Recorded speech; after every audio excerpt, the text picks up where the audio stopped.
Assalamualaikum warahmatullahi wabarakatuh. Selamat sore semuanya sahabat-sahabatku. Alhamdulillah ini Waalaikumsalam warahmatullahi wabarakatuh. 37 yang sudah hadir para sahabat sekalian semua.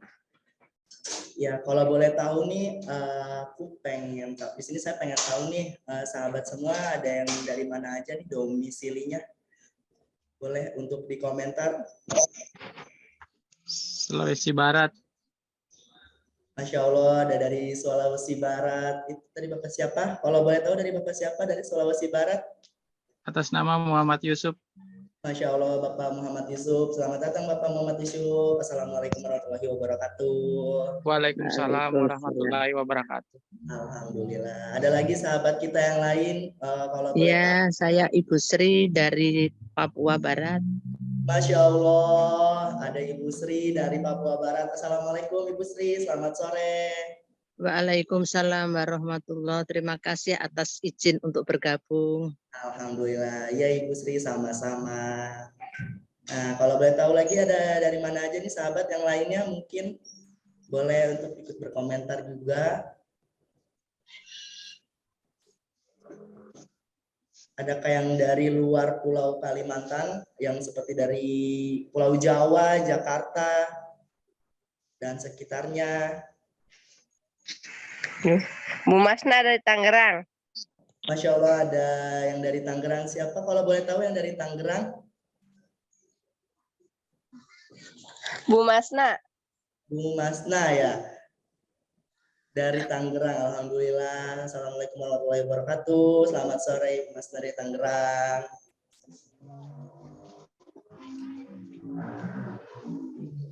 Iya, alhamdulillah makin bertambah hadirin kita. Ada yang dari Kudus Jateng. Ada yang dari Kudus Jateng yaitu Bapak Eko Prasetyo. Assalamualaikum warahmatullahi wabarakatuh Bapak Eko. Selamat sore.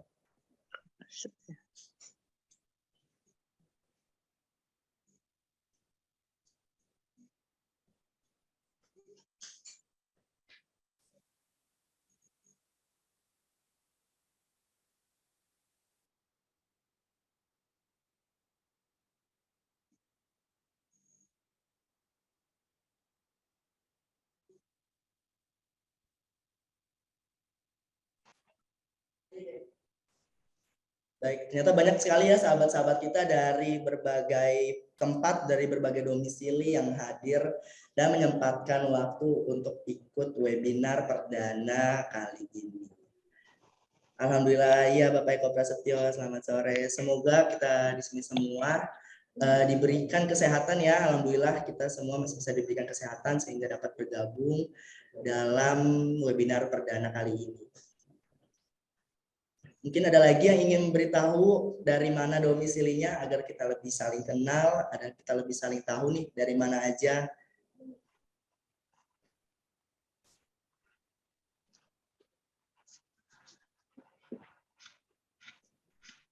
Alhamdulillah ada Kak Siska dari Bali. Alhamdulillah. Assalamualaikum warahmatullahi wabarakatuh. Selamat sore Kak Siska dari Bali. Masya Allah, ada yang dari Bali, ada yang dari Papua, ada yang dari Sumatera, ada yang dari Jateng, meluangkan waktunya untuk ikut hadir di webinar kali ini.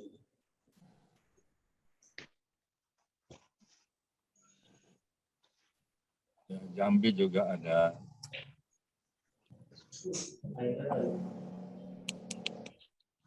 Iya, ada Pak Indra tadi, saya lihat Pak Indra ya sedang berkendara, tetap bisa meluangkan waktunya untuk mengikuti webinar pada hari ini, Masya Allah. Assalamualaikum, ada Ibu Norma dari Balikpapan. Ya, Assalamualaikum warahmatullahi wabarakatuh juga. Waalaikumsalam Ibu Norma, selamat sore dari Balikpapan. Ada dari Malinau Kalimantan Kaltara dari Kak Aisyah. Wah, Assalamualaikum Kak Aisyah, selamat sore.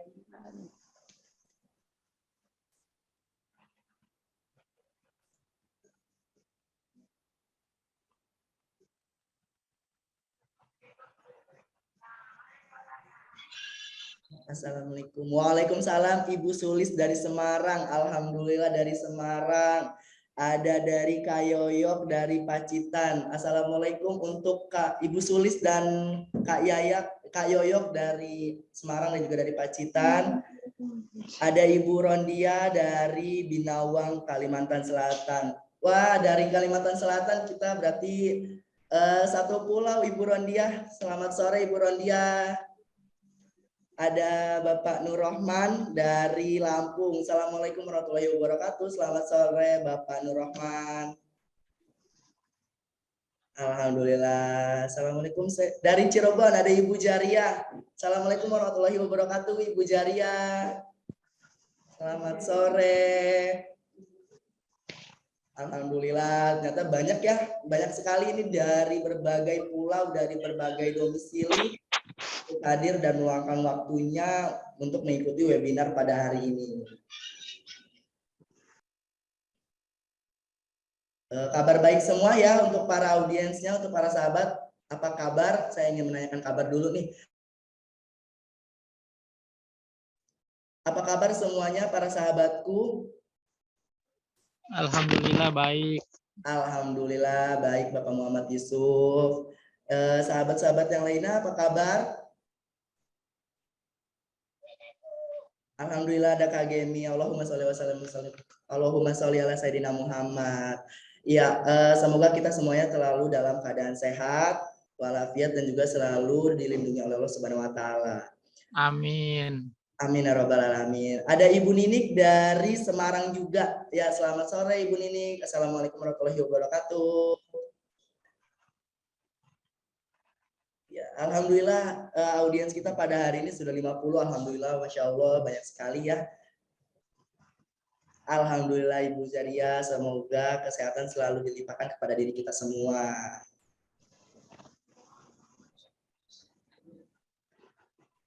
Ada yang dari domisili lain lagi kalau boleh tahu? Ada Ibu Puji Astutik dari Madiun. Assalamualaikum warahmatullahi wabarakatuh Ibu Tutik. Selamat sore. Selamat sore Ibu Astutik.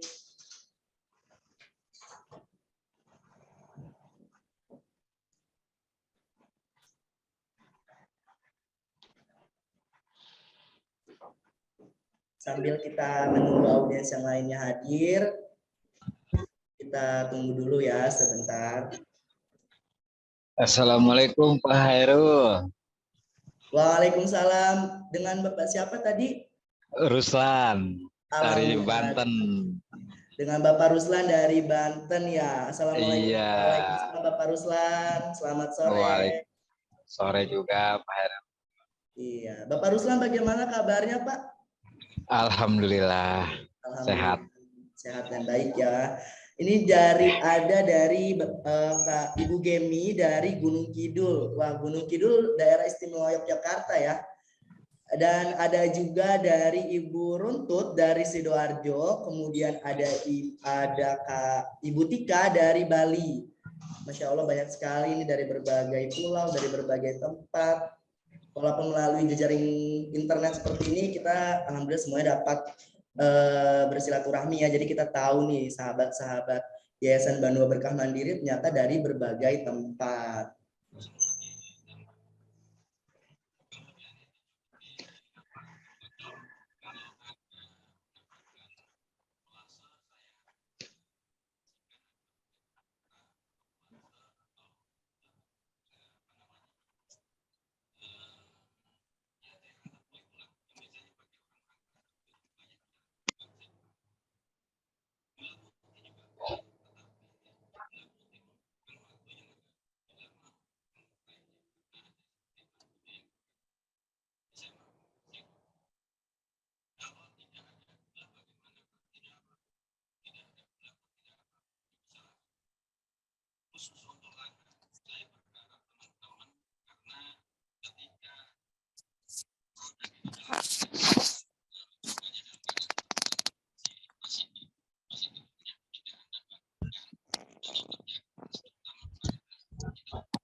Ya, waalaikumsalam. Ada Ibu Sumini dari Kendal, Jawa Tengah. Ada juga yaitu Ibu Hati dari Kupang, NTT. Wah, banyak sekali ya.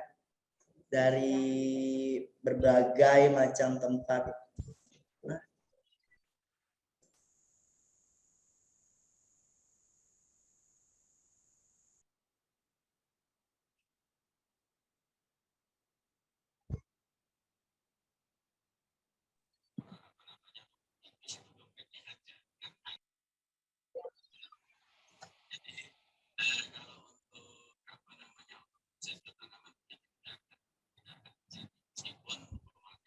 Baik sahabat, karena audiens kali ini sudah lumayan banyak. Di sini sebelumnya saya akan membacakan tata tertib dalam webinar kali ini. Ya, yaitu adalah pada saat materi dijelaskan atau materi berlangsung untuk disampaikan, para sahabat semua harap untuk mengikuti webinar kali ini dengan tenang dan juga mematikan mic. Kemudian pada saat ada sesi tanya jawab, sahabat bisa untuk mengangkat tangan terlebih dahulu, kemudian mengaktifkan kamera dan juga mic, baru mengungkapkan pertanyaannya. Nah, apabila ada yang terkendala untuk tidak bisa mengaktifkan kamera ataupun mengaktifkan mic, bisa melalui bertanya di kolom chatnya.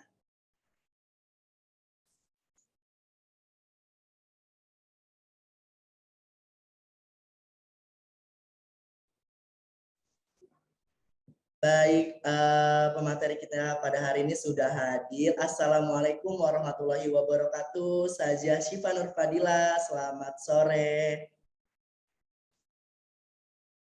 Waalaikumsalam warahmatullahi sehat, alhamdulillah. Alhamdulillah.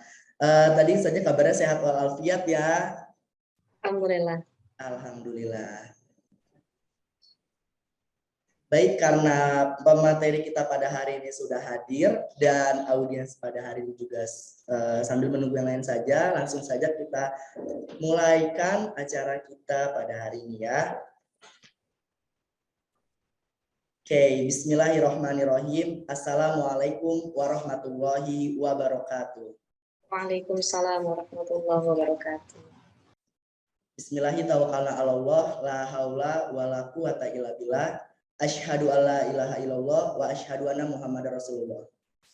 Yang pertama-tama marilah kita memanjatkan puji syukur kita kepada kehadirat Allah Subhanahu wa taala, karena berkat karunia-Nya kita masih bisa diberikan nikmat sehat baik jasmani maupun rohani. Salawat serta salam tak lupa juga kita curahkan kepada Nabi besar kita, Nabi Muhammad SAW. Karena berkat beliau kita dapat merasakan kejayaan Islam sampai dengan saat ini. Alhamdulillah sahabat, pada hari ini Sabtu 12 November 2022 kita semua dapat menghadiri webinar perdana yang diadakan oleh Yayasan Banua Berkah Mandiri. Untuk itu perkenankan saya Khairul Akbar sebagai pembawa acara untuk membacakan atut acara kita pada hari ini. Yang pertama yaitu ada pembukaan, yang kedua yaitu ada latar belakang webinar dan juga profil singkat tentang Yayasan Banua Berkah Mandiri. Yang ketiga yaitu ada pengenalan singkat pemateri kita pada hari ini yang akan dilanjutkan ke acara inti. Yang keempat yaitu ada sesi tanya jawab. Yang kelima kesimpulan, dan yang terakhir penutup. Baik, demi mengharap ridha Allah Subhanahu wa taala, mari kita mulakan webinar kita pada hari ini dengan berbasmalah. Bismillahirrahmanirrahim. Acara selanjutnya yaitu adalah latar belakang webinar ini diadakan dan juga profil singkat tentang Yayasan Banua Berkah Mandiri. Baik sahabat, seperti yang kita ketahui sebelumnya, bahwasannya masih banyak didapati permasalahan di dalam rumah tangga seperti pertikaian ataupun pertengkaran yang menyebabkan kasus kekerasan di dalam rumah tangga atau yang biasa kita sebut dengan KDRT.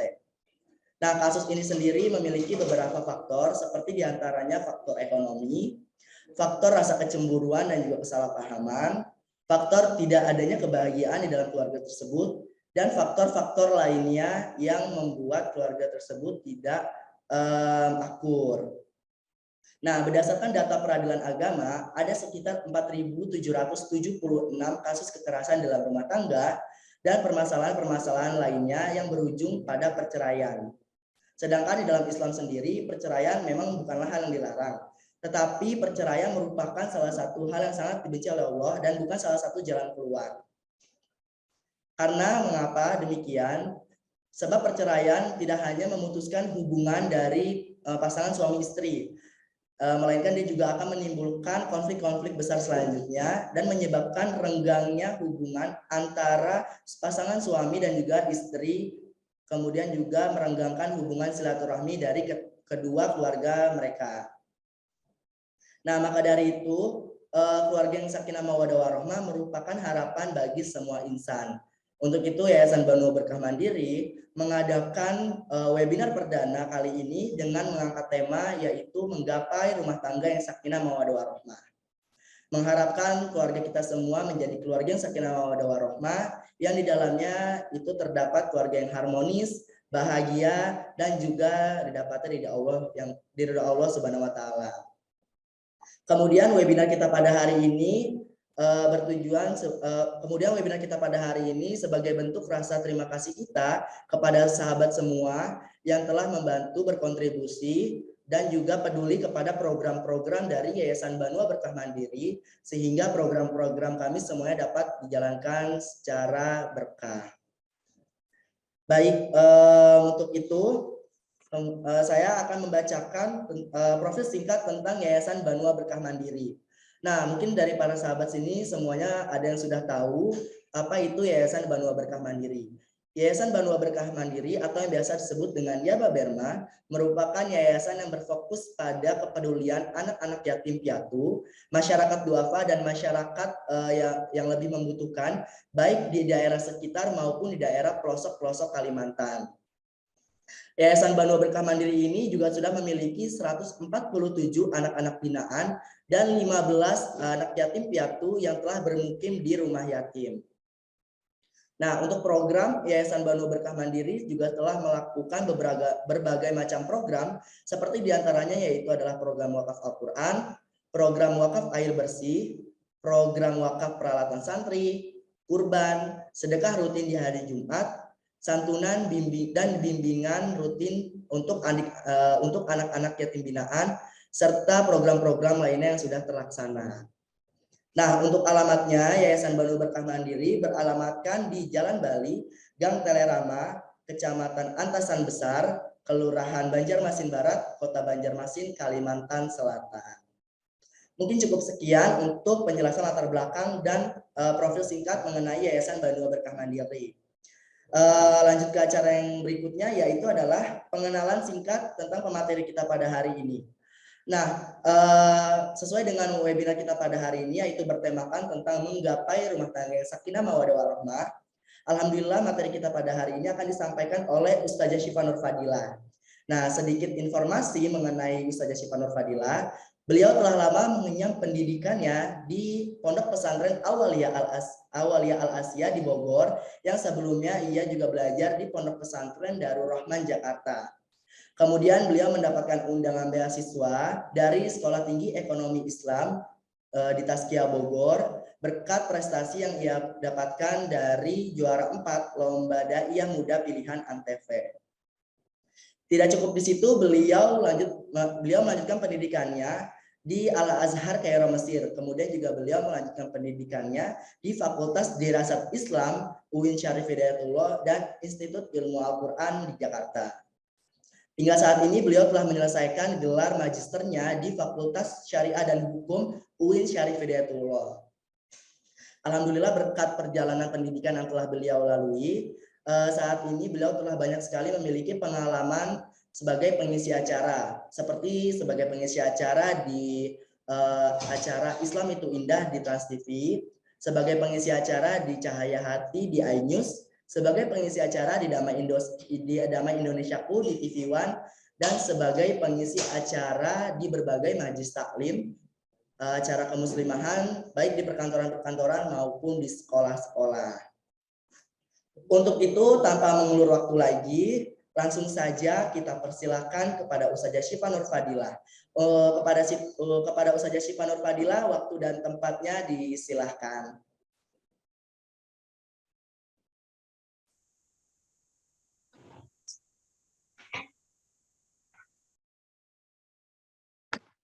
Ya. Baik, terima kasih moderator yang telah memberikan waktunya pada saya. Alhamdulillah kajian kita pagi hari ini menarik sekali ya, karena mengangkat tema tentang keluarga, tentang menjadikan keluarga sakinah mawaddah warahmah, kurang lebih begitu ya, Mas Khairul ya?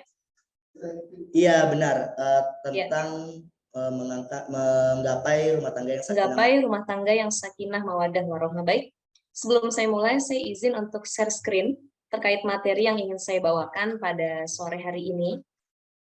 Boleh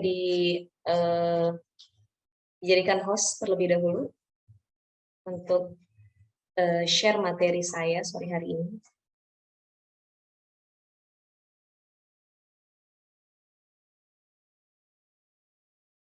Ini masih belum bisa kayaknya.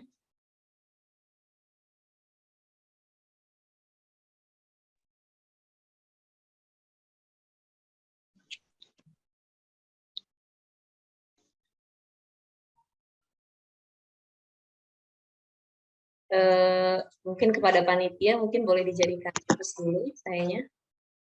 Baik, tunggu sebentar ya Ustazah. Baik, siap. Gimana guys? Hah?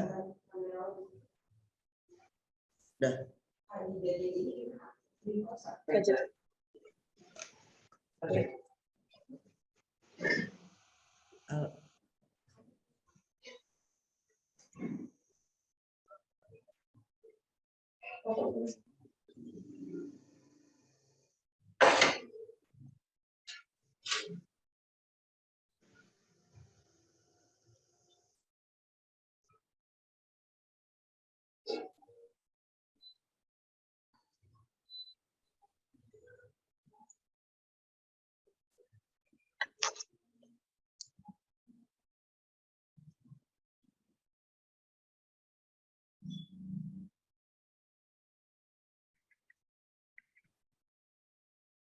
Maghrib.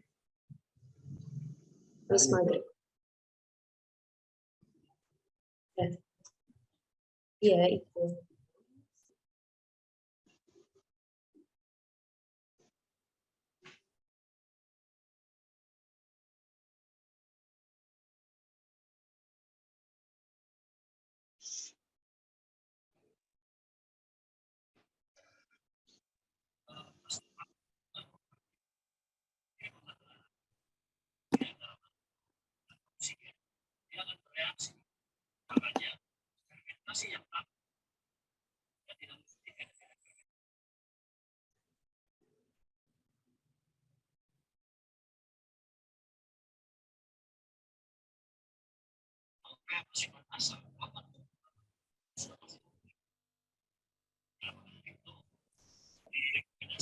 Sudah ya Ustazah? Baik, sudah ya? Ya sudah. Ya, izinkan saya untuk share screen.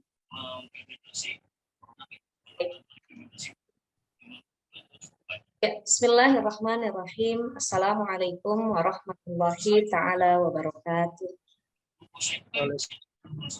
Waalaikumsalam warahmatullahi wabarakatuh. Alhamdulillah. Alhamdulillah alladzi ja'alan nikah syari'atan lil mu'minin wa barakatan insyaallah lil amilin. Allahumma shalli ala sayyidina Muhammadin wa ala alihi wa sahbihi ajma'in. Rabbi shrah li sadri wa yassir li amri wahlul 'uqdatam min lisani yafqahu qawli. Amma ba'd. Teman-teman yang hadir pada acara webinar sore hari ini, judulnya menarik sekali, menggapai rumah tangga sakinah mawaddah. Utamanya pasti setiap orang ketika menikah harapannya adalah mencapai keluarga yang sakinah mawaddah warahmah. Lebih seperti itu ya. Nah, yang jadi pertanyaan bagi kita semua adalah bagaimana sih menggapai rumah tangga yang sakinah mawaddah warahmah itu? Menikah itu mungkin mudah ya, hanya mempersiapkan mentalnya, kemudian finansialnya, mempersiapkan calonnya yang paling penting. Tapi nanti untuk konsisten dalam rumah tangga, untuk menghadirkan kebaikan antara satu pasangan dengan yang lainnya, itu menjadi PR yang berat sekali.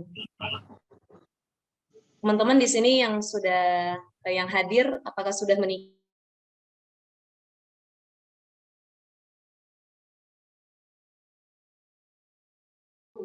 Sudah, Bunda.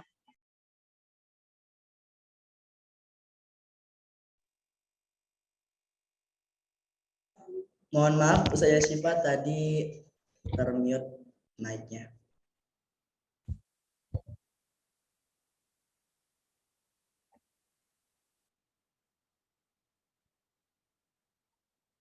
Persiapan, Bunda.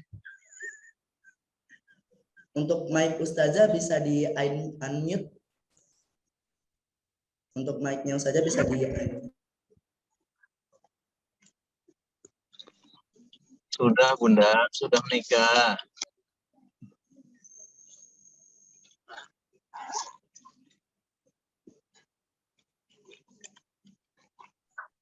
Mohon maaf Ustazah, mic-nya masih belum di unmute.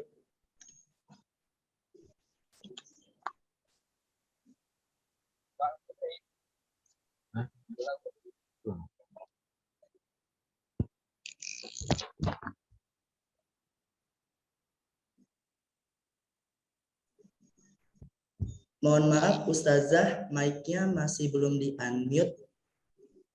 Suaranya masih belum terdengar. Oke, sudah bisa? Tadi ada pemberitahuan karena unmute atau mute. Ya, maaf saya tadi mic-nya ter-unmute. Sudah terdengar sekarang. Oh, sudah ya? Baik ya. Ya.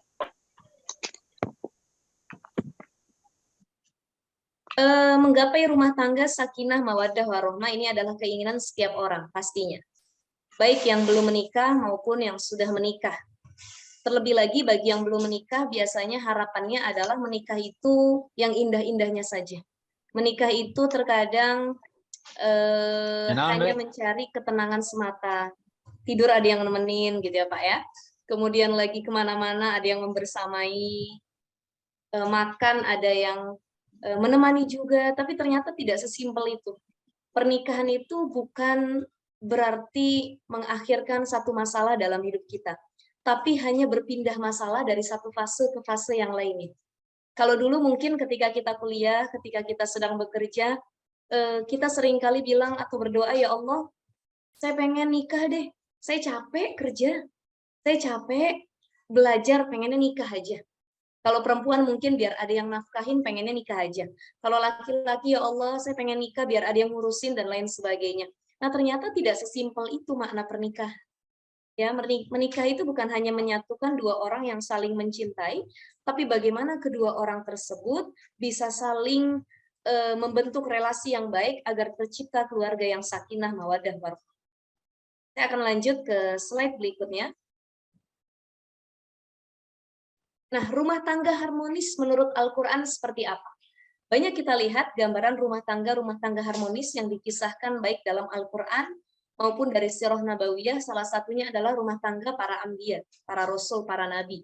Ya, bagaimana rumah tangga Rasul Salam bersama para istrinya, bagaimana juga rumah tangga para nabi yang lainnya, ketika mereka membentuk satu hubungan kekeluargaan, baik itu kepada pasangan maupun kepada anak-anaknya, ini menjadi acuan yang bisa kita contoh sebenarnya.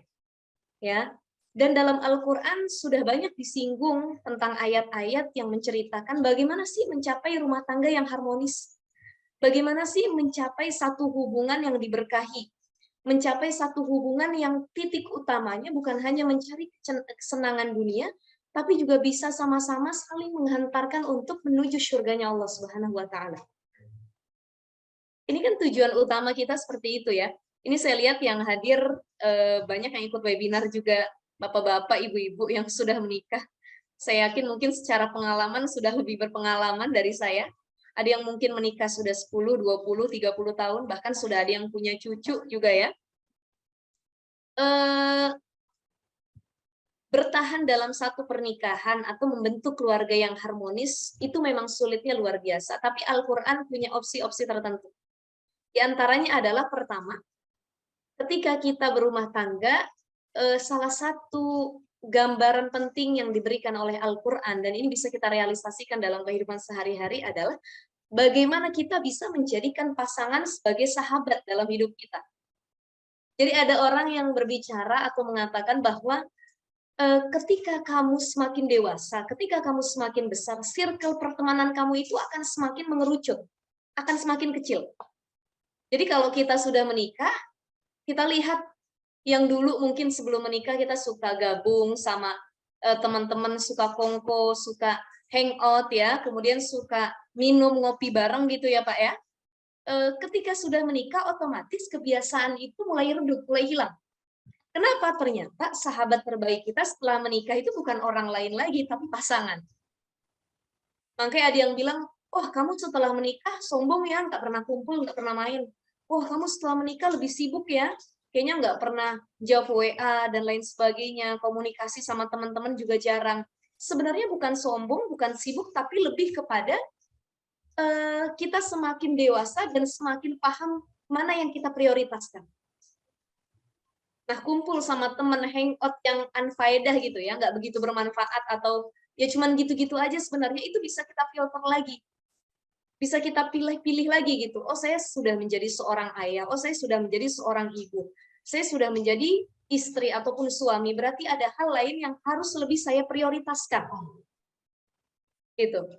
Maka semakin kita dewasa, pertemanan dengan orang lain itu modelnya seperti apa? Disebutnya segitiga, makin mengerucut.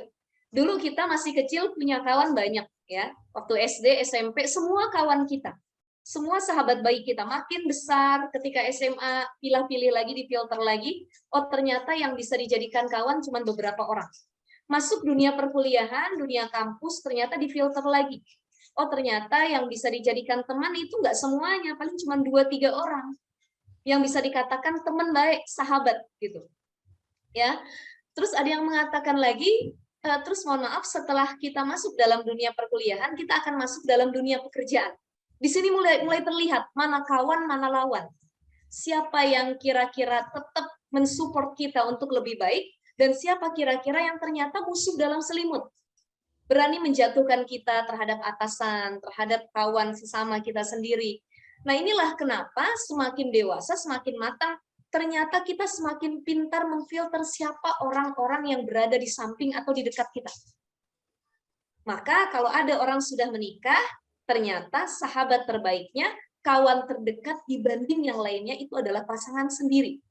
Bukan teman, bukan keluarga, bukan orang tua, bukan saudara lagi, tapi pasangan. Kenapa saya bilang pasangan? Ya, jadikan pasangan sebagai sahabat orang terdekat, karena otomatis hidup kita tiap hari itu ya sama dia terus. Betul nggak, Bapak Ibu sekalian? Ya, kita masuk kamar mandi yang ketemu istri. Ke ruang tamu, muka suami lagi, muka istri lagi. Tidur pun ketemu dia lagi. Makan, dia lagi. Keluar rumah, masih dia aja mukanya. Orangnya itu juga. Kadang-kadang suka terbetik dalam hati, kok dia lagi ya. Apa nggak ada yang lain gitu ya, kata ibu-ibu ataupun bapak-bapak suka berpikir demikian. Nah itu memang salah satu anugerah atau hikmah dari adanya pernikahan. Bahwa pasangan adalah orang terdekat kita dan dia yang paling tahu bagaimana keadaan kita melakukan kehidupan sehari-hari. Ya, dari mulai cara tidur kita yang paling paham siapa Pak? Istri ya Pak ya? Bapak mau ngoroknya seperti apa? Itu yang paham istri, bukan orang lain gitu. Ibu juga cara tidurnya bagaimana? Kira-kira tidurnya tetap cantik atau tidak, mungkin di mata orang cantik, tapi di depan pasangan sendiri, kata pasangannya, oh saya tahu model istri saya kalau tidur seperti apa gitu ya. Nah itu pasangan adalah seseorang yang paling tahu kekurangan kita. Maka jadikan pasangan sebagai sahabat, baik suami terhadap istri maupun istri terhadap suami. Kalau kedua-duanya sudah saling memahami bahwa mereka adalah orang terpenting dalam hidup kita, sebab nanti yang akan menua bersama kita itu bukan anak-anak, tetapi sahabat. Anak ketika dia besar, dia akan mencari kehidupannya masing-masing, dia menikah dengan orang lain, membentuk satu keluarga yang baru lagi. Tapi pasangan, dari kita muda, menuju dewasa, kematangan, kemudian masuk ke usia tua, itu yang menemani kita adalah pasangan, suami ataupun istri. Ya, jadi ada orang yang mengatakan gini, ketika anak-anak masih kecil, Bapak Ibu sekalian, kita seringkali berpikir untuk bagaimana sih caranya biar saya bisa me time. Suami yang kerjanya capek, banting tulang, cari uang sana kemari untuk menafkahi anak istrinya, kemudian terbetik dalam hati pikirannya, ya Allah saya pengen me time, saya pengen jalan-jalan, saya pengen healing. Kenapa? Karena beban saya itu berat banget, harus mikirin keluarga. Sesekali saya pengen, mungkin nggak ketemu istri, anak dulu, tapi saya healing sendiri. Itu boleh nggak? Boleh, biar tetap sehat jiwa kita. Demikian halnya seorang perempuan, ibu. Ketika dia lelah mengurus anaknya, dia lelah mengurus suaminya, mengurus rumah tangganya, lelah dengan kehidupan, permasalahan yang dihadapinya, dia kemudian mengatakan dalam hatinya, ya Allah, aku pengen me time.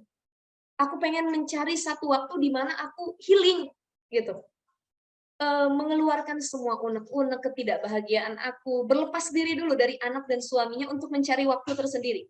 Biasanya kalau ibu-ibu itu entah datang ke salon, atau cuma nonton film-film, movie gitu dan lain sebagainya, self-care, perawatan diri, itu cara terbaik untuk menghilangkan kepenatan dalam kehidupan rumah tangga. Maka ketika anak masih kecil, otomatis kita berpikir, ya Allah saya pengen punya waktu me time.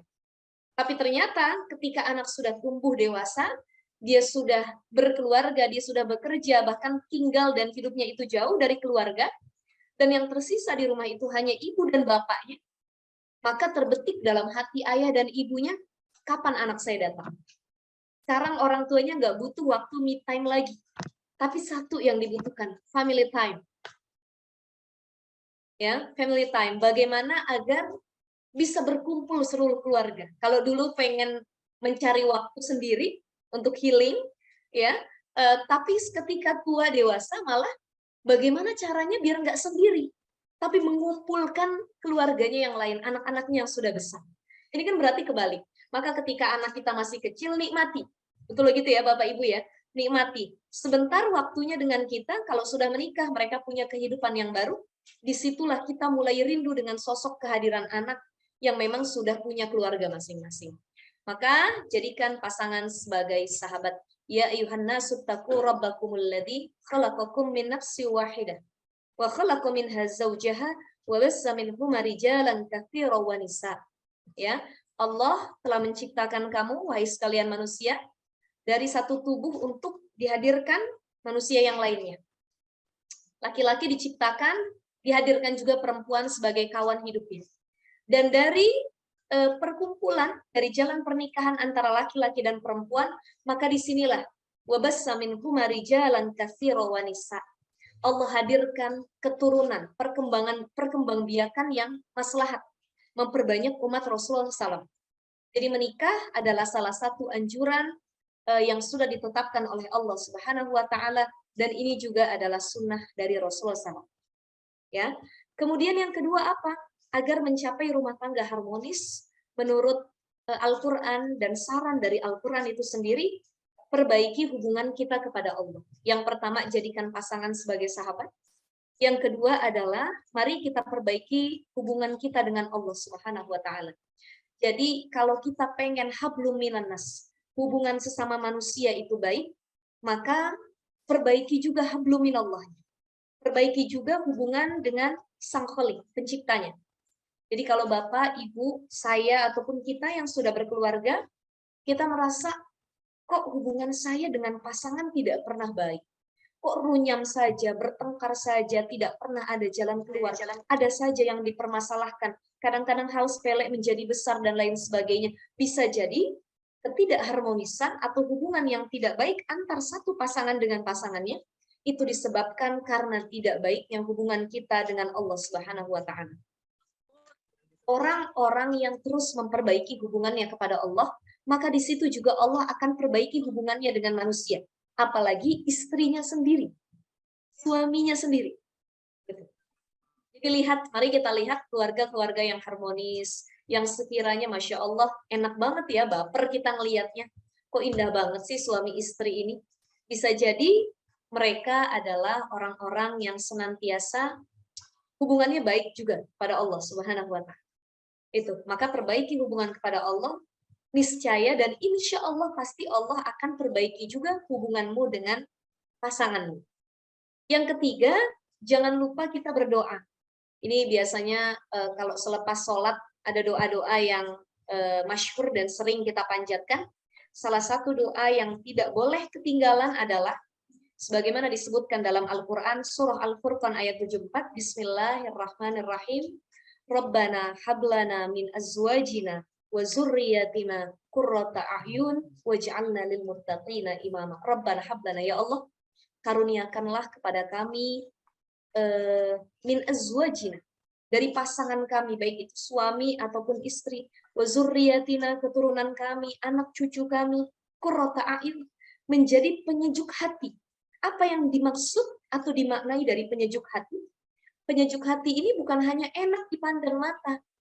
Jadi istri yang solihah, suami yang solih, bukan hanya mereka yang enak dipandang mata. Selewat kita kalau memandang cantik, tampan, bukan hanya itu. Tapi bagaimana akhlak kepribadiannya juga enak. Kita lihat, kita rasakan.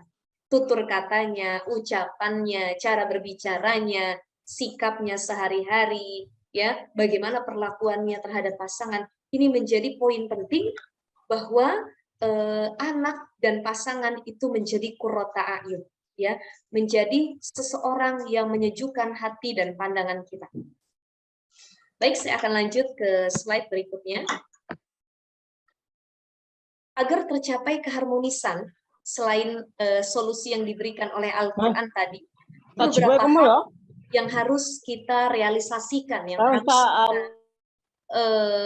lakukan dalam kehidupan kita sehari-hari. Di antaranya adalah yang pertama, suami dan istri itu kalau pengen tetap samawa, sakinah, mawaddah, warahmah, di antaranya mereka harus punya sifat qanaah. Man lahu qalbun alimun wa badanun sabirun wal qanaah bima fil yad. Jadi menerima apa adanya yang sekiranya sudah menjadi miliknya. Saya menerima pasangan saya, suami saya. Begitupun suami menerima istrinya apa adanya. Apa yang diterima? Segala hal. Jadi terkadang rumah tangga itu yang diterima bukan hanya fisiknya, model wajahnya, model hidungnya, warna rambutnya, ya, tapi juga semua hal yang berkaitan dengan pasangan kita. Sifatnya, cara bicaranya, adat budaya yang biasa dia ikuti sehari-hari, makanan kesukaannya, bahkan bau badannya, ya, model tidurnya bagaimana, aib-aib tertentu yang kadang-kadang kok bisa ya kayak gini ya, kok nggak banget saya punya pasangan seperti ini. Nah itu untuk mempertahankan samawa, keharmonisan, diantaranya harus saling menerima, walaupun kadang bikin nyesek hati kita, nggak sesuai dengan apa yang kita harapkan. Punya istri kok cantik, mohon maaf, ketika buang angin baunya Masya Allah luar biasa. Ini kan nggak sesuai ekspektasi ya Bapak Ibu sekalian ya, nggak sesuai harapan. Tapi itulah realitanya kehidupan rumah tangga. Karena yang paling tahu pasangan kita sejatinya bukan orang lain tapi kita sebagai suami ataupun istri. Ya, jadi saling qanaah, menerima apa adanya antar suami maupun istri. Yang kedua, suami dan istri harus saling menutupi kekurangan, menjadi pakaian terbaik. Apa makna pakaian dalam rumah tangga itu? Hunna libasul lakum wa antum libasul lahum. Kamu adalah pakaian buat istri kamu, dan istrimu juga pakaian buat kamu. Nah, makna pakaian itu sendiri apa? Dari banyak literatur penafsiran para ulama mengatakan berbagai hal ya terkait makna pakaian itu sendiri. Pasangan itu menjadi pakaian terhadap pasangan. Yang pertama, pakaian itu fungsinya adalah melindungi dari gangguan. Jadi kalau kita nggak pakai baju, otomatis kita gampang disengat lebah, nyamuk, lalat, nih gampang nih kena ke kulit kita. Tapi kalau kita punya pakaian yang melindungi kita, otomatis yang digigit semut, nyamuk, ataupun yang lainnya itu pasti pakaian dulu baru kulit. Ya. Jadi fungsi pakaian yang pertama melindungi kita dari hal-hal yang membahayakan. Yang kedua, fungsi pakaian adalah melindungi dari panas dan hujan. Itu fungsi pakaian. Dan fungsi pakaian yang ketiga adalah menutup aurat. Jadi bagaimana suami bisa melindungi istri, istri bisa melindungi suami, ya. Suami bisa membela istri, istri bisa membela suami, dan juga suami bisa menutup segala aib yang ada dalam diri istrinya, begitupun sebaliknya. Istri bisa menutup berbagai hal aib yang ada dalam diri suami. suaminya umpamanya punya aib tertentu, itu harus ditutup. Makanya fungsi pakaian, fungsi pasangan menutup aib pasangannya sendiri. Yang ketiga adalah agar tercapai keharmonisan harus adanya komunikasi yang terbuka, komunikasi yang intens, komunikasi yang bisa saling memahami. Jadi ternyata perpecahan rumah tangga itu salah satunya faktor yang paling utama adalah dari komunikasi yang tidak baik, dari komunikasi yang tidak selaras, dan dari komunikasi yang tidak pernah bertemu antara suami dengan istri. Maka bagaimana mencapai komunikasi yang terbuka? Sampaikan, Bapak, kalau nggak suka sama istri, sampein, Pak. Jangan dipendem, dia mangkut, nggak pernah ngomong sama pasangan. Ya, ibu juga kalau nggak suka sama suami, sampein. Jangan cuma diem, saling diem, tidak menyampaikan keluh kesahnya masing-masing.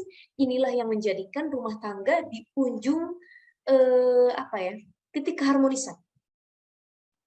Maka sampaikan, komunikasi yang terbuka. Dan komunikasi yang paling renyah, paling gurih, paling enak antara suami dengan istri adalah ketika pillow talk.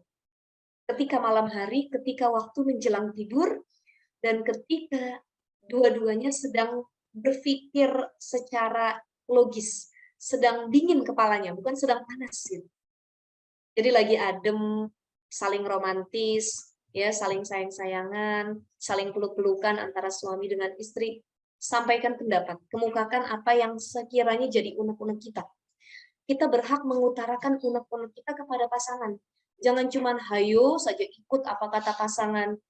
Jangan cuman akhirnya kita terbebani dengan sikap pasangan kita, karena kita juga nggak mau mengkomunikasikan. Itulah yang akhirnya menjadikan rumah tangga di ujung kehancuran. Sampaikan, apapun itu harus dikemukakan. Jangan sampai akhirnya malah menjadikan korban dari salah satu pasangan tersebut. Baik, saya lanjutkan. Konsep berkeluarga dalam Islam. Bagaimana konsep berkeluarga dalam Islam? Ada dua. Islam punya dua konsep yang sangat luar biasa sekali. Ada konsep keluarga samawa, ada konsep keluarga maslahat. Apa bedanya keluarga samawa dengan keluarga maslahat? Keluarga samawa adalah keluarga yang dibangun atas dasar hubungan yang ideal, terbentuknya hubungan yang ideal. Suami mencintai istri, istri mencintai suami, sakinah, dua-duanya mendapatkan ketenangan karena ada mawadah, rasa cinta tersebut, dan saling mengasihani antara satu dengan yang lainnya. Itu namanya membentuk hubungan yang ideal. Dan ternyata hubungan yang ideal itu hanya berfokus kepada suami sama istri saja. Belum fokusnya ke yang lain-lain. Makanya itu yang disebut dengan keluarga samawa, sakinah, mawaddah warahmah, ketika mampu membentuk hubungan yang ideal antara suami dengan istri. Tapi ada satu konsep lagi yang diberikan oleh Islam, dan ini sangat luar biasa sekali. Banyak dari kita yang tidak memahaminya atau bahkan tidak menyadarinya. Apa? Yaitu konsep keluarga maslahat setelah adanya keluarga samawa. Bagaimana keluarga maslahat? Keluarga maslahat itu adalah bukan hanya keluarga yang mencari kesakinahan, mawaddah warahmah, atau membentuk hubungan yang ideal antara keduanya, tapi bagaimana keluarga tersebut bisa saling memberi manfaat antara satu dengan yang lainnya. Kalau bahasa Al-Qur'annya adalah watawassau bil haq watawassau bis sabr. Suami dan istri bisa saling mengingatkan dalam hal kebaikan, bisa saling menasehati, bukan hanya antara suami dengan istri, tapi orang tua sama anak, anak sama orang tua. Jadi antara keluarga besar. Itu yang disebut dengan keluarga maslahat. Jadi bukan hanya mencapai ketenangan sakinah mawaddah untuk dirinya sendiri, tapi juga bisa memberikan sakinah mawaddah warahmah untuk orang-orang yang hidup di sekitarnya. Ini konsep yang sangat luar biasa sekali, ya. Nah, faktor perpecahan dalam rumah tangga itu biasanya apa aja, Bapak Ibu sekalian? Ya, di sini saya pengen tanya Bapak-bapak, Ibu-ibu. Mungkin ada yang rumah tangganya lebih lama dari saya. Ada yang sudah 20 tahun rumah tangga? Ada ya? Ada mungkin yang sudah punya cicit, sudah 30 sampai 40 tahun rumah tangganya? Ada juga, pasti. Atau ada yang baru seumur jagung, belum lama menikah nih, atau anaknya masih 1, 2 gitu ya. Ini tidak ada perbedaan sebenarnya. Karena masing-masing rumah tangga punya ujian tersendiri. Ada yang diuji dari pasangan, ada yang diuji dari anaknya, ada yang diuji dari mertuanya, ada yang diuji dari menantunya, ada yang diuji dari hal perekonomian, ada yang diuji dari penyakit, dan lain sebagainya. Semua rumah tangga pasti diuji, tapi dengan ujian yang berbeda-beda. Tidak ada rumah tangga yang loss dari ujian atau lepas dari ujian, tidak sama sekali. Nah, kadang perpecahan rumah tangga biasanya lahir dari dua faktor. Baik faktor dari diri sang istri maupun diri suami. Pertama, dari istri. Rumah tangga terkadang menjadi runyam, menjadi bumerang ketika istri berbuat nusyus. Apa itu nusyus? Nusyus itu durhaka terhadap pasangannya dan durhaka kepada Allah Subhanahu wa Ta'ala. Dia mengacukan tugas utamanya sebagai seorang istri dan ibu, dan dia tidak menjalankan perintah suami jika itu adalah hal ibadah dan kebaikan. La ta'ata fi ma'siyatil khaliq. Selama suami tidak memerintahkan kepada keburukan, istri wajib taat. Tapi kalau suami sudah memerintahkan kepada keburukan, kita menolak, itu diperbolehkan. Ya, bukan durhaka lagi, karena dia sudah menyalahi aturan Allah. Kata suami bilang gini, "Mah, kamu nggak usah pakai jilbab, Mah. Tua, kayak ibu-ibu, kayak nenek-nenek, lepas aja jilbabnya, pakai baju yang seksi kalau keluar rumah. Malu papa kalau bawa kondangan, kok istri papa ini kayak lemper di diikat pakai daun pisang gitu ya ibaratnya." Nah, ini kalau suami sudah mengatakan demikian, suami sudah menyampaikan hal-hal yang sekiranya membuat kita jauh dari Allah, ini boleh kita acukan dan tidak kita taati. Maka perpecahan dalam rumah tangga biasanya dari istri yang nusyus karena dia nggak mau menjalankan perintah Allah, dan dia durhaka juga terhadap suami serta keluarganya. Bagaimana istri yang nusyus? Pertama, dia nggak mau sholat, dia nggak mau ngaji, dia melawan suaminya, padahal suaminya memerintahkan hal yang baik. Kemudian lagi dia lepas tanggung jawab dari tugasnya sebagai seorang istri dan ibu. Dia membuka aurat. Kemudian lagi dia melakukan hal-hal yang tidak disukai oleh Allah Subhanahu wa Ta'ala, dan yang paling penting adalah dia berkhianat terhadap suaminya, selingkuh, khianat. Nah, ini contoh istri yang nusyus. Ya, ini perpecahan rumah tangga awalnya bisa dari faktor istri. Yang kedua, bisa dari faktor suami. Ternyata nusyus itu bukan hanya dinisbatkan kepada istri saja, tapi suami ternyata bisa nusyus juga. Bagaimana Bapak, Ibu sekalian yang saya hormati untuk suami? Pertama, suami yang nusyus adalah suami yang tidak pernah memberikan nafkah lahir maupun batin. Gak pernah dikasih duit, uang belanja istrinya, tidak dipenuhi kebutuhan sandang, pangan, papan, gak pernah dikasih nafkah. Tapi sama orang lain royal, sama keluarganya royal, tapi istri sendiri gak pernah dikasih nafkahnya. Ini termasuk model suami yang nusyus. Yang kedua, ada suami yang rajin ngasih nafkah lahir, tapi nggak pernah ngasih nafkah batin. Istrinya kesepian, ibaratnya ada lagunya Bang Toyib gitu ya, suaminya nggak pulang-pulang. Jadi nggak pernah ngasih kenikmatan duniawi gitu. Nggak pernah ngasih nafkah batin. Nah, ini termasuk suami yang nusyus juga. Maka suami yang baik adalah ketika dia bisa seimbang antara nafkah lahir maupun nafkah batin.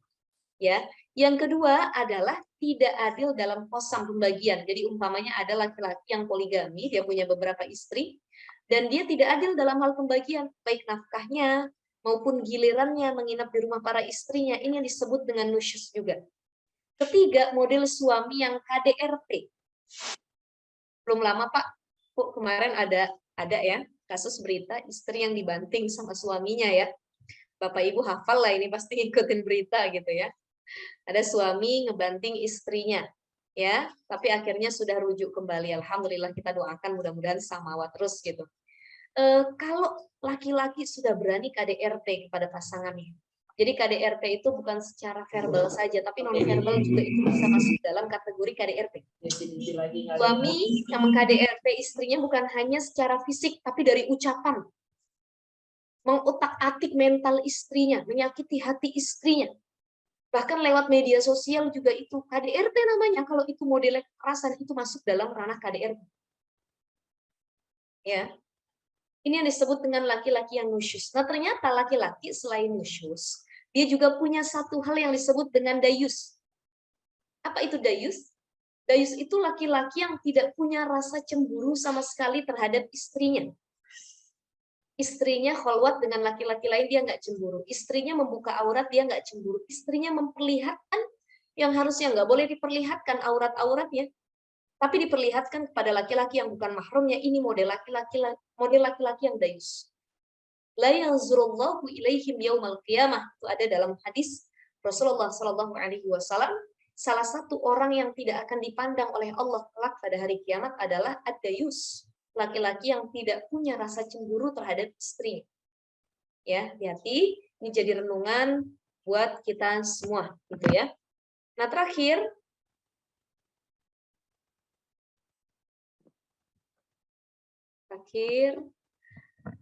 bagaimana mencapai keberkahan dalam rumah tangga? Kita menikah otomatis bukan hanya ingin mencapai keluarga yang sakinah, mawaddah, warahmah, atau membentuk keluarga yang maslahat, tapi juga kita ingin dalam perjalanan rumah tangga kita menjadi satu hubungan yang diberkahi oleh Allah Subhanahu wa Ta'ala. Bagaimana mencapai keberkahan dalam berkeluarga, dalam berumah tangga?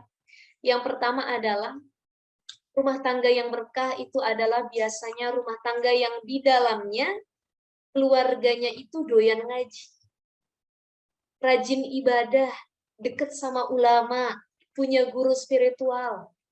Ya. Jadi ada hadirnya orang-orang tertentu yang bisa nasehatin, punya guru, ngaji ke guru tertentu, dekat sama ulama, taklim nggak ketinggalan, suaminya rajin ngaji, istrinya rajin ngaji. Ini dekat keluarganya sama ulama, anaknya pun rajin ngaji. Inilah yang disebut keluarga bukan hanya harmonis, tapi juga berkah. Keluarga yang dapat kategori diberkahi oleh Allah Subhanahu wa Ta'ala. Yang kedua, untuk mencapai keberkahan dalam keluarga adalah anggota keluarga di dalamnya itu harus saling, yang sudah saya sampaikan tadi, wa tawassau bil haqqi wa tawassau bis sabr. Harus saling menasehati dalam kebaikan dan harus saling melarang apabila itu keburukan.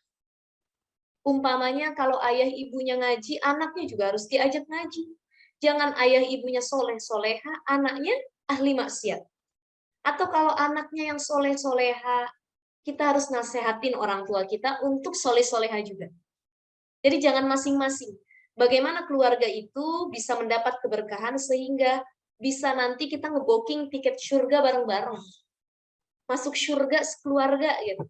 Suami ketemu istri, orang tua ketemu anak, satu keluarga kumpul lagi nih.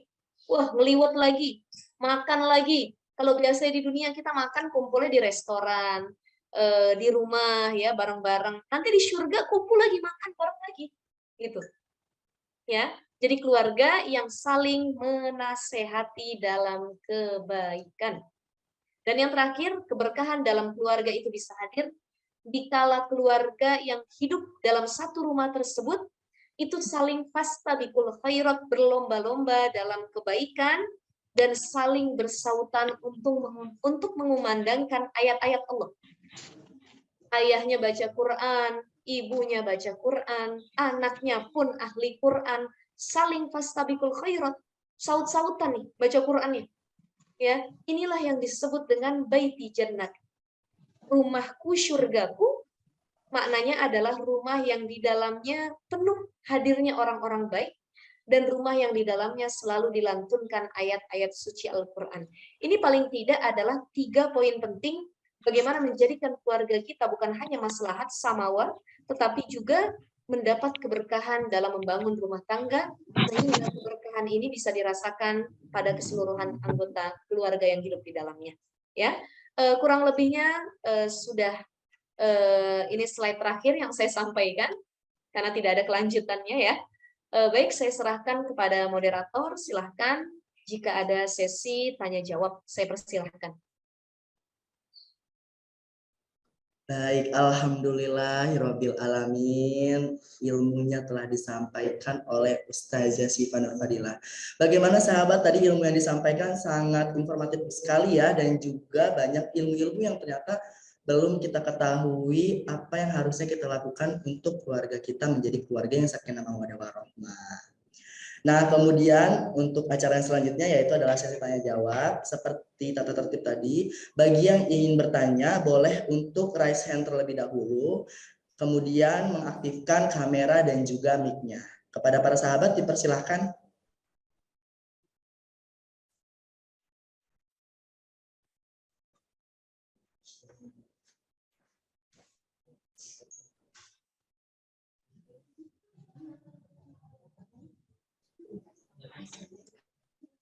Baik, kepada sahabat mungkin ada yang belum tahu, dia ada di kiri bawah ya, di kanan bawah tombol raise hand-nya. Saya stop ya untuk share screen-nya ya. Iya saja, boleh. Baik, ada Kak Airin tadi, Airin Sari telah raise hand. Boleh Ibu Airin mengaktifkan kamera dan juga mic-nya.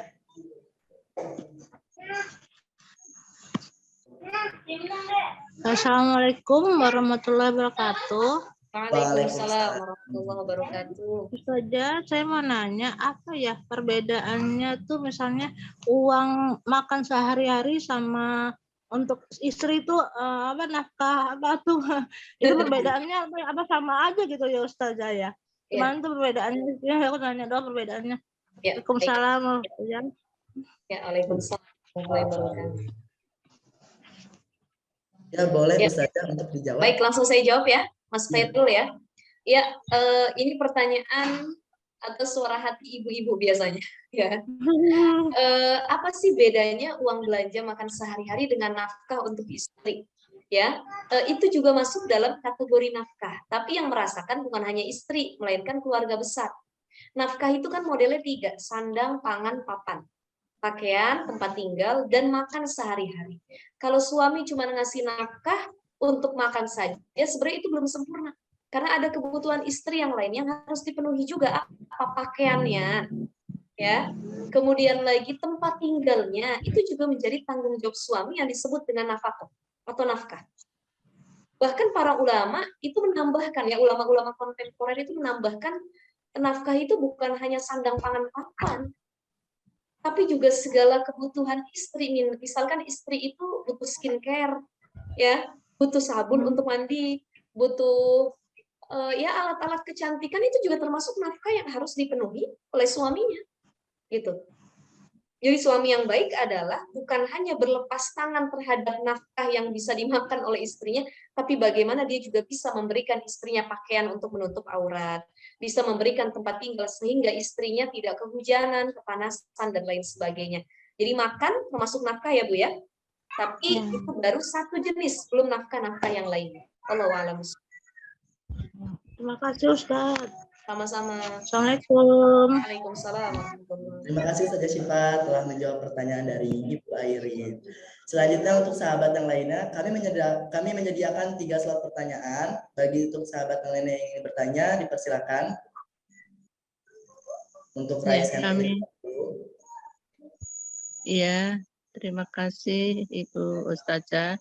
Kami mau tanyakan, dalam keluarga kami, saya merasakan sudah adanya terbentuk kebahagiaan. Tetapi kadang-kadang ada sesuatu yang muncul dari pihak ketiga yang mengusik keluarga kami sehingga suasana itu akan menjadi berubah. Meskipun kami sudah berusaha antara suami istri itu mau keluarga baik keluarga suami atau keluarga istri atau sebaliknya, itu yang mengusik kita sehingga suasana yang selama ini harmonis itu agak terganggu. Bagaimana kami sebagai suami istri atau terutama istri mengatasi atau menghadapi masalah ini terutama dalam keluarga suami kami. Terima kasih. Assalamualaikum Sama-sama Ibu. warahmatullahi Baik. Ya. Sebagaimana mohon di-unmute dulu. Baik, mungkin untuk para sahabat yang lain di unmute dulu.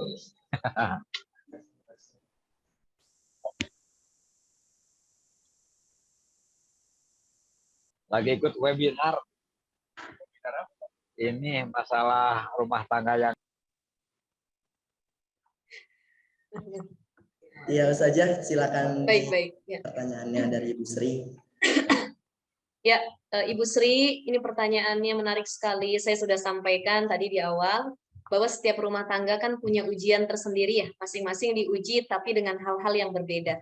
Ada yang diujinya dengan perekonomian, keuangan yang tidak stabil, ada yang diujinya dengan anak, baik anaknya yang tidak baik ataupun tidak bisa menjadi qurrata ayun, ataupun ada yang diuji dengan tidak hadirnya keturunan dalam pernikahan tersebut, jadi nggak punya anak sama sekali. Ada juga yang ujiannya itu dari keluarga besar atau pihak ketiga. Pihak ketiganya baik orang yang mengganggu pasangan kita, ya laki-laki atau perempuan, atau pihak ketiganya bisa jadi dari keluarga juga, orang-orang terdekat, mertua, mantu, ipar, dan lain sebagainya. Ya, ketika kita dihadapkan gangguan ataupun selentingan-selentingan, kita dihadapkan dengan ucapan yang bisa menggoyahkan keharmonisan rumah tangga, sesungguhnya benteng utama itu tetap ada di suami sama istri.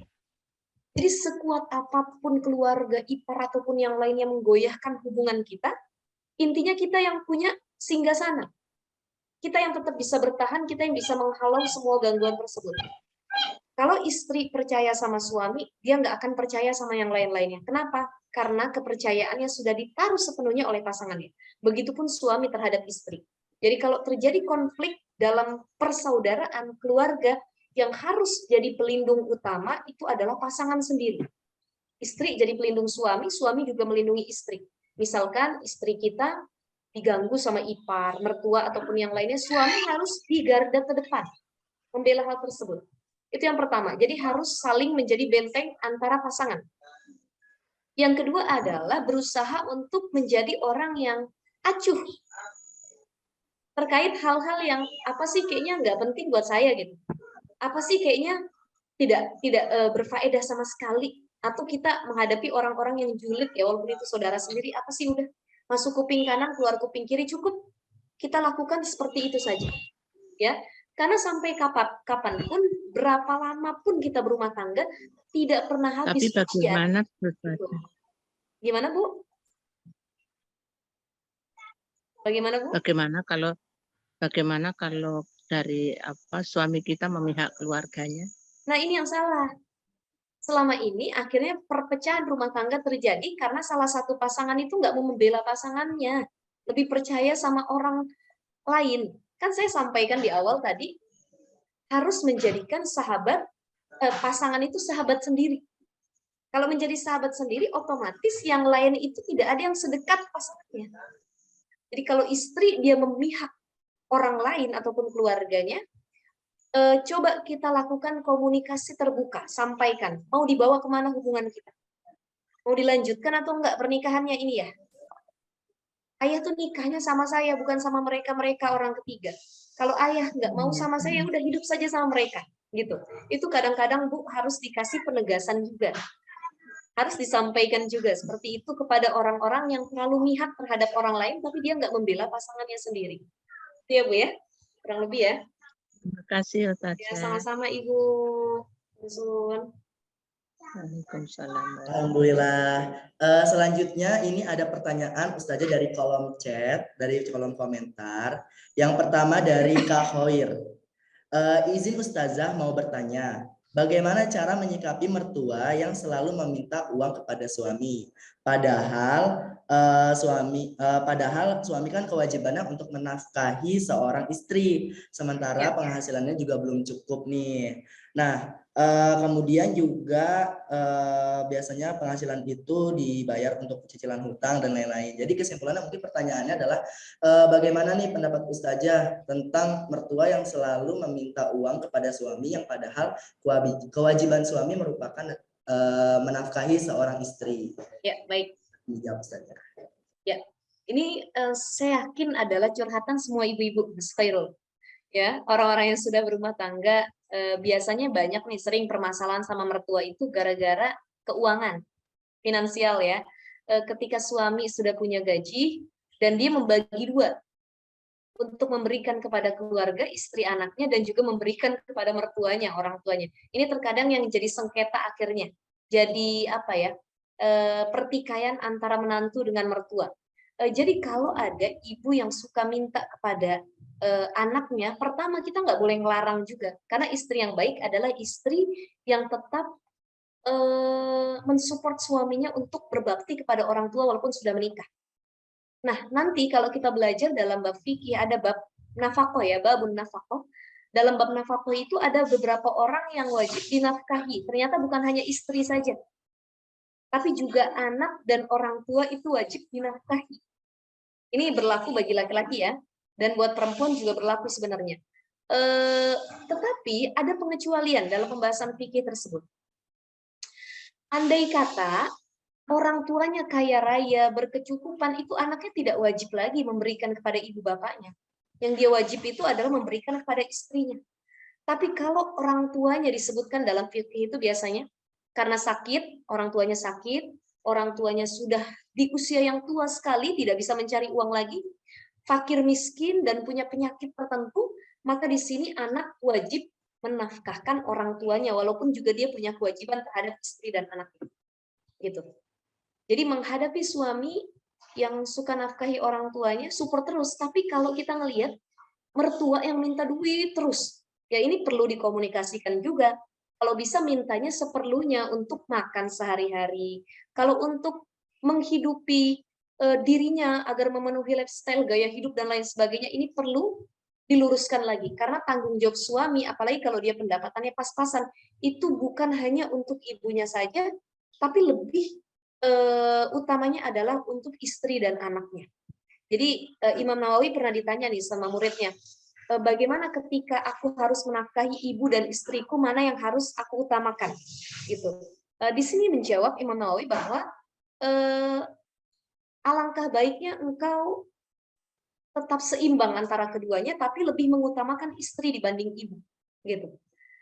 Kalau memang ada lebih, kasih ibu juga. Tapi kalau nggak ada lebih, ya kira-kira kita bisa lah mengkondisikan tanpa kita menyakiti orang tua kita, gitu ya. Nah, yang baik adalah kalau kita punya harta lebih, tetap istri kita penuhi dan suami orang tua juga tetap kita kasih walaupun nggak begitu banyak, tetapi minimal tetap adalah yang kita kasih gitu ya. Wallahu a'lam bishawab.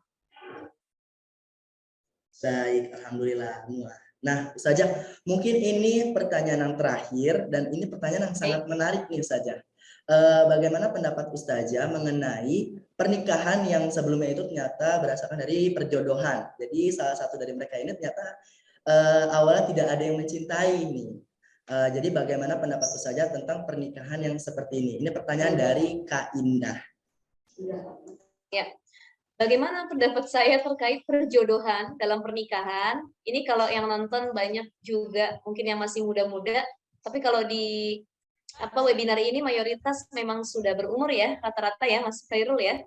Saya lihat tadi mungkin lebih berpengalaman dalam rumah tangga. Ini buat anak-anak muda sebenarnya pesan moralnya. Tidak ada yang salah dalam perjodohan, tapi pasti akan didebat lagi, dibalikan lagi. Ya, ini bukan zamannya Siti Nurbaya gitu. Jadi tidak ada yang namanya jodoh-jodohan gitu. Kita berhak memilih dan kita berhak menentukan siapa yang akan menjadi pasangan hidup kita kelak. Gitu. Tetapi kalau orang tua umpamanya menjodohkan anak-anaknya karena satu hal dan yang lainnya, ini banyak kita temukan realitanya di masyarakat luas ya. Perjodohan yang akhirnya fine-fine aja deh. Sama aja rumah tangganya, bahkan mereka punya anak yang banyak, tetap bahagia dan akhirnya saling mencintai gitu. Jadi intinya menikah itu nggak cukup modalnya pakai cinta, nggak cukup. Karena kalau cintanya nanti hilang, gimana rumah tangganya gitu. Jadi kalau mengatasnamakan cinta, aku menikah dengan si doi karena cinta, aku cinta sama dia, jadi pengen nikah. Nanti kalau udah nggak cinta gimana? Mau diakhirkan pernikahannya? Atau nikah cuma karena cantik? Karena dia cantik, saya pengen nikahin dia. Kalau udah nggak cantik, udah tua, udah keriput, masa mau ditinggalin? Ya, gitu ya. Atau cuma karena harta. Kalau dia jatuh miskin, bangkrut, apa masih mau kita bertahan dengan orang tersebut gitu. Jadi ternyata tidak harus mencintai dulu baru menikah. Tapi bisa menikah dulu baru saling mencintai. Ini yang disebut dengan pernikahan yang berasal dari perjodohan. Banyak kok orang yang awalnya dijodohin, tapi akhirnya saling mencintai. Dia mau nggak mau akhirnya jatuh cinta juga. Orang tiap hari ketemu, tiap hari hidup bersama, ya, tiap hari akhirnya tahu satu dan yang lainnya gitu. Jadi perjodohan tidak selamanya buruk. Ada perjodohan yang baik, apalagi kalau kita punya orang tua yang bijak.